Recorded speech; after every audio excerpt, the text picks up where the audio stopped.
வெயில் நேரத்துக்கு தேவையா குடிக்க.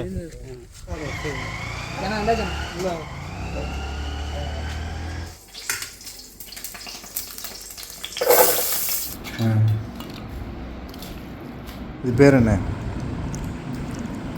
தெரியலையா? சாப்பிட்ற அப்புறம் பொங்கலில் போடுவாங்க வெல்லம். நீ தான் ஏன் செல்லம்.